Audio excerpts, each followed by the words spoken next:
You want tips on how to find structural issues? Well, maybe this video is for you. I'm here with Anastasia. We're both from the Ben Lawless team. We're at a multi-unit in Bucktown. We want to use it as a good example to show you what to look for when you're shopping for a multi-unit in any neighborhood in Chicago. And not just a multi-unit, any home that you're going to purchase, we have a list of tips of what to look for structural issues.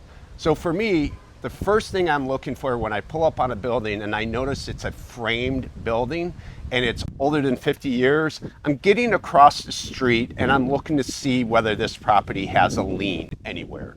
And so as you can see here, we have a lien on the building and it's almost kind of twisted a little bit and going this way to our left, right? And so what can cause that? Well, first thing that I'm looking for, we got a massive tree in front of this house. These roots go 2 to 3 houses in every direction. So that root, as it gets stronger, could actually shift our foundation, shift our footing, change the soil, which can cause some shifting in the property.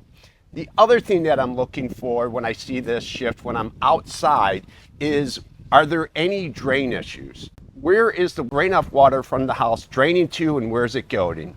And you can see from the one downspout, it's just going right on the ground. What can happen? That gets absorbed into the ground.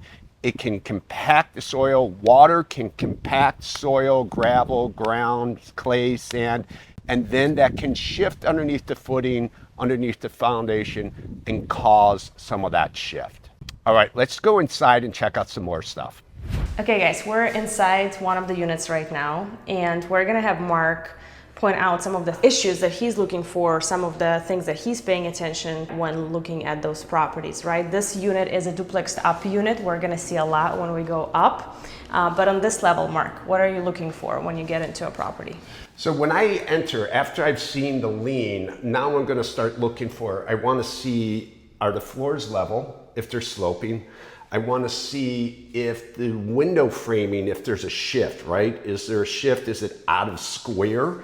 And on your door frames, then I want to look at the walls. Am I seeing real cracks? How big are the cracks? Is there some type of pulling away between the drywall? Now, of course, if the house is just freshly painted, they can cover up these kind of what I call the sins, right? But the floors can really tell the difference. You can see, can you see the shift? You can see the shift. The floor is going this way. If I took a marble and put it where Anastasia is, it's gonna roll here. That marble really shouldn't move. Now, one other thing that I love to go to once I enter, and we can't do that here, is my first place that I go is the basement. I want to go into the basement and see the structural. Right. I want to see the beams. If it's wood this time period, it was likely wood, it's timber. And sometimes that timber, if there's flooding in the basement, the timber can rot out. We talked about that in another meeting we had. Sometimes there's termites. Sometimes the wood beams start to pull away from each other. This, we can't see the ground unit. No. And the ground unit, the basement unit, is finished. So there's nothing to even see there. Correct.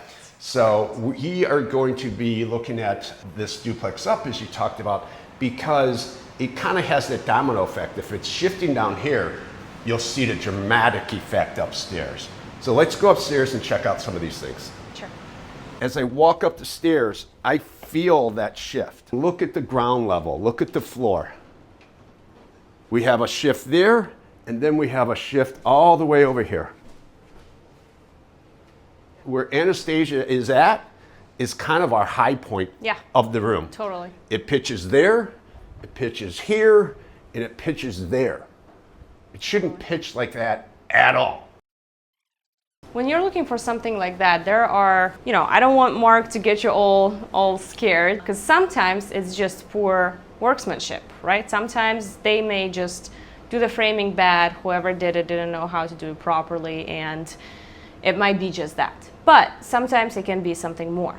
So as you can see here, we're in the attic unit, so this used to be an unfinished space. When this space was finished, the work was not done properly. Unfortunately, some of the things that the people who did the work here had to do was to, in order to gain this height, this incredible ceiling height, they had to remove roof ties, which is not something you want to do if you want to keep building structurally safe. They had also added this bathroom here in the attic space, which is a dormer. Mark, do you want to talk more about what dormers are? Yeah, so here is the roof line. And this is how the roof line went in this whole room. They cut the roof open and they raised it up. But the way they framed it out, the settlement that we're seeing up here is signs that they didn't frame it properly and that the weight has walked a little bit and started to shift, which has caused the whole building to lean. We overloaded this side of the house when we dormered it and we didn't frame it up strong enough. We didn't beef up the framing like we should. We can't say how or what because we're not opening what walls, but this is what the shift in the building tells us. The other area you can see is just the window framing has settled. It's not level anymore, and you can see it on that window too. So for me, it kind of depends on the building. If this was a brand new building or 10 years old, we had these high ceilings and I had what's called a seam crack, meaning where the drywall meets and then they use a tape, a plaster tape, that they then seal that seam so you can't see it. If I'm seeing that in a high ceiling, that's normal. I'm not worried about it. But when I'm seeing in the building and I also have this type of shifts, and this is pretty dramatic here, and that's why we're using this property, then I am concerned about this crack. And this crack's pretty thick and big. And it tells me that the framing could be shifting, and that's why we're getting that crack, because the drywall's attached to the framing and it's shifting. But just a crack in the drywall does not normally scare me at all. We're looking for multiple signs here. And that's what we have, and that's why we think it's structural. The one thing that you and I learned yesterday is that, because we met with a structural engineer on this property, and she believed that the bulk of this is due to how the attic was framed, overloading it.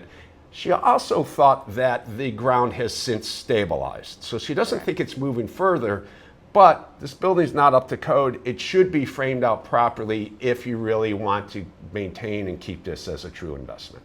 If you guys want to avoid making costly mistakes and buying buildings with structural issues that can then cost you a lot of money to fix, first of all, follow Mark, watch his videos, and get yourself really good representation when buying a property.